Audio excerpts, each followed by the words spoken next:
With the current setup nga sa post-COVID na bar exams, since nagkagulo-gulo na, like with the scheduling, with the subjects, with the percentage, pwede bang sabihin na mga pre-COVID bar passers na nakaswerte and napabilis nga and tumaas yung passing rate or whatever, yung mga post-COVID bar passers? Well, definitely. Kasi natanggal yung problem ng makukulangan ka sa time and yung problem sa handwriting. Nadagdagan syempre ng time para mag-isip, yung hindi ka na nagmamadali para lang matapos yung exam mo. Syempre, masasabi rin naman nilang swerte. Pero they can't discount the fact na prior to the actual bar exam day itself, parehas lang naman ang pinagdadaanan na ganun pa rin yung aral. And I'd like to think nga na mas marami pa rin inaaral ngayon. Syempre kasi mas marami ng loss ngayon kumpara dati. It's just that nasakto lang sa day and age natin ngayon, actual bar exam day na digitalized. Sayang lang na hindi mas maaga na incorporate yung ganitong klaseng pag-exam. Pinagyabang nila na mas mahirap yung sa kanila. Valid ba? Siguro yung exam questions, same lang.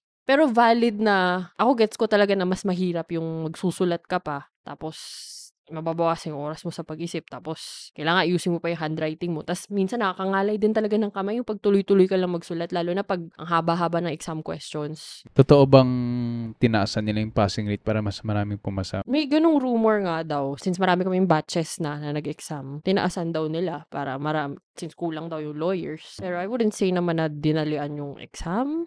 Ewan ko.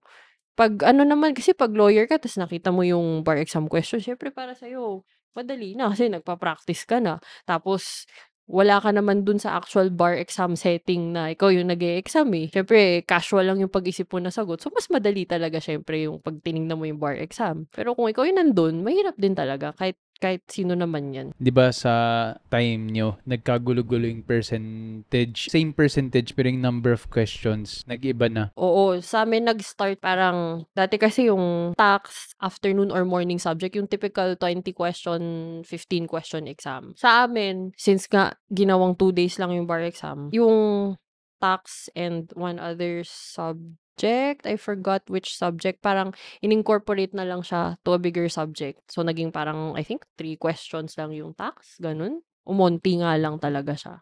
Tapos tax pa naman yung killer lagi. Oo, oo, tax pa naman yung killer lagi talaga. Yun yung nabawasan, oo. So, I guess kaya siguro sinasabi ng mga tao na madali yung exam namin. Pero